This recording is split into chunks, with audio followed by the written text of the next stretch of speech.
partenaire est quelqu'un qui me va bien parce qu'il est très rassurant et très pédagogue et qu'en fait moi je suis une terrorisée, je suis une paniqueuse, une anxieuse et que j'ai besoin d'être rassurée. En fait, on m'a appelé en disant qu'est-ce que vous pensez de faire avec les stars, est-ce que ça vous intéresse? Et moi j'ai répondu ah oui, moi ça m'intéresse, mon corps, je suis pas sûre. Moi j'ai 56 ans et je trouve que c'est pas du tout une honte de le dire. C'est ça que là tout le monde a fait comme si parler de son âge était une maladie honteuse. Moi je parle de mon âge parce que je trouve que on doit pouvoir parler de tout. C'est pas malaisant ni impoli de parler de l'âge de quelqu'un. C'est surtout que ça indique que le temps passe.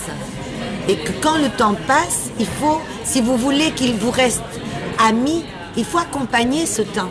Si vous voulez rester jeune et que le temps, il n'est pas d'accord, vous voyez, le temps, lui, continue à aller devant. Et moi, ce que je me suis demandé, c'est est-ce qu'avec le corps que j'ai pas titillé, que j'ai pas fait travailler depuis longtemps, est-ce que quelque chose peut encore se passer, tu vois, et est-ce qu'il va pas m'échapper définitivement? Ça, c'est le risque que je prends, en fait. C'est de voir ça. Et en même temps, je prends aussi la possibilité d'avoir un coach personnel absolument génial, sans payer un centime, tu vois, et en étant payé. Que demander au monde? Moi, j'ai fait le casting et très sincèrement, j'ai attendu. Je peux pas dire que j'ai attendu parce que tu vois, ça fait trop mal d'attendre. On met de côté. C'est plus facile. On met de côté et on dit bon, c'est fait et on verra. Et en fait, ils m'ont rappelé 5 semaines après quand même. Donc, je connais ma capacité à prendre en charge les choses et ma loyauté face à une idée et puis face à la personne qui prend le risque avec moi. Parce que pour tout vous dire, moi j'avais quand même un petit peu organisé mon kidnapping à l'issue du 3e prime et avec demande de rançon à TF1 parce que je me dis en fait j'aurais déjà tout pris. C'est que je pourrais mais écoute, parce que tu vois c'est les belles photos, c'est cette belle campagne, c'est tout ça.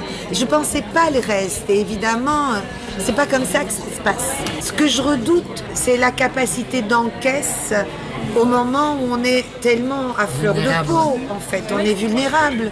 Et alors on n'est pas vulnérable que pour soi. Moi en tout cas je sais une chose que j'ai compris et je sais pas comment je vais faire de la méditation transcendantale, enfin un truc ou l'autre, je vais essayer. C'est que je pense tellement à lui, à mon partenaire.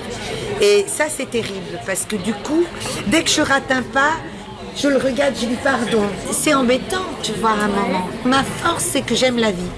Et que je pense que je suis une vitale. Alors, il y a plein de moments où je suis suicidaire, il faut quand même que je vous dise, je suis au fond du trou beaucoup de fois, mais toujours je pense à un petit choriceau qui m'attend dans le cellier, un petit verre de vin tellement sympa, tu vois, et tout d'un coup, paf, je veux plus mourir, je veux vivre, je veux absolument vivre. Et des fois je veux être tranquille et après j'ai un ami qui fait le jour où tu seras morte, tu seras tranquille. Bon voilà, alors après tu sais, ma carapace elle se fend petit à petit, ça c'est mon gros problème parce que moi, j'ai été en danger très tôt, très souvent. Parce que je suis partie de mon pays, qu'on m'a pas dit où je partais, que j'ai démarqué dans un pays, qu'on m'a séparé de mon frère, de ma femme, enfin bref. Et donc, ce que j'ai appris, c'est que j'étais en danger de mort. Et quand on est en danger de mort et qu'on est un gamin, et que personne vous donne des mots, qu'est-ce que vous faites? Vous niez. Vous rentrez dans tout va bien. Voilà. Et ça s'appelle un déni. Et le problème du déni, c'est que vous êtes en refoulé. Et alors, quand ça vient toujours. Et du coup, c'est pas tellement pour moi que ça me fait peur, bien que ça me fatigue à mort. Hein. Mais je me rends bien compte que si je suis crevée comme ça, c'est que je crève tout le monde autour de moi. Et voilà, et donc je marche un peu sur des œufs, je sens que ça fait comme ça. Et voilà, et je suis empathique. Moi, j'aime beaucoup les gens.